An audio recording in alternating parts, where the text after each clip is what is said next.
শাহবাগে আছেন আমাদের সিনিয়র করেসপন্ডেন্ট আপেল শাহরিয়ার, আমরা যুক্ত হচ্ছি তার সাথে। আপেল, শাহবাগের সবশেষ পরিস্থিতি কেমন দেখছেন? বিক্ষোভকারীরা কি বলছেন? জুলাই যোদ্ধারা এখনো শাহবাগ মোড়ে অবস্থান করে আছে। বেশ কিছুদিন আগে বৃষ্টি হয়েছিল, বৃষ্টির কারণে যারা আন্দোলন করছেন বিভিন্ন ছড়াই ছিটাই ছিল, তখন আবার এখন যদি বৃষ্টি একদম কমে গেছে, এখন তারা আবার এই শাহবাগ যে মোড়টিতে রয়েছে এখানে তারা অবস্থান করে বিক্ষোভ করছেন। তাদের দাবি তো শুরুতেই আমি যেটি বলেছিলাম এবং সংবাদে আপনি যেটি প্রচার করলেন যে জুলাই সনদ ঘোষণা না হওয়া পর্যন্ত তারা রাজপথ ছাড়বেন না।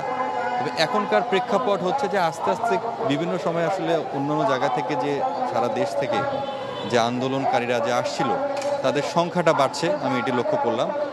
আর তাদের একটাই অভিযোগ যে এত দিনও কেন জুলাই সনদটি হচ্ছে না। ক্ষোভ জানিয়েছেন, হতাশা ব্যক্ত করেছেন। এখানে যারা এসেছেন শুধু জুলাই যে যোদ্ধারা বা আহতরা যারা আছেন তারাও আছেন এবং শহীদ পরিবারের সদস্যরাও আমি দেখতে পেয়েছি তারা এখানে এসে বিক্ষোভ করছেন।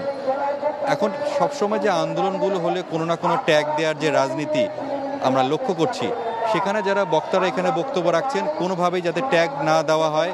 তারা তার অধিকারের জন্য এখানে এসেছেন, ব্যক্তি স্বার্থের জন্য তারা এখানে আসেননি।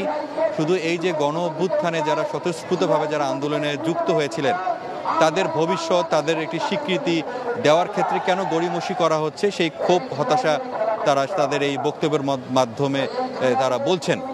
এবং এখন এই জুলাই যে যোদ্ধার যে প্ল্যাটফর্মটি এখন এখানে তৈরি করা হয়েছে, অনুরোধ জানিয়েছেন আরও যারা যারা আছেন সবাই যাতে এখানে আসেন, এখানে এসে অবস্থান কর্মসূচি পালন করেন। এবং পুলিশের একটি ব্যাপক উপস্থিতি আমরা প্রথমে শুরুর দিকে দেখেছিলাম, তবে এখন একদমই নেই, একদম থমথমে অবস্থা বলা যাবে না। তবে যে যান চলাচল যেহেতু 3 ঘন্টার বেশি সময় ধরে বন্ধ রয়েছে, সাধারণ মানুষের চরম ভোগান্তির মধ্যে রয়েছেন এবং যে গাড়িগুলো আছে সেগুলো আসলে বিকল্প পথ দিয়ে যান চলাচল করছে। শাহবাগ থেকে জানছিলাম জুলাই যোদ্ধাদের অবস্থান কর্মসূচির খবর। বান্ডেল থাকলে প্রতি সেনমানিতে টাকা বাঁচবে। বিকাশ সেনমানি বান্ডেল কিনে জিতুন প্রতি লেনদেনে।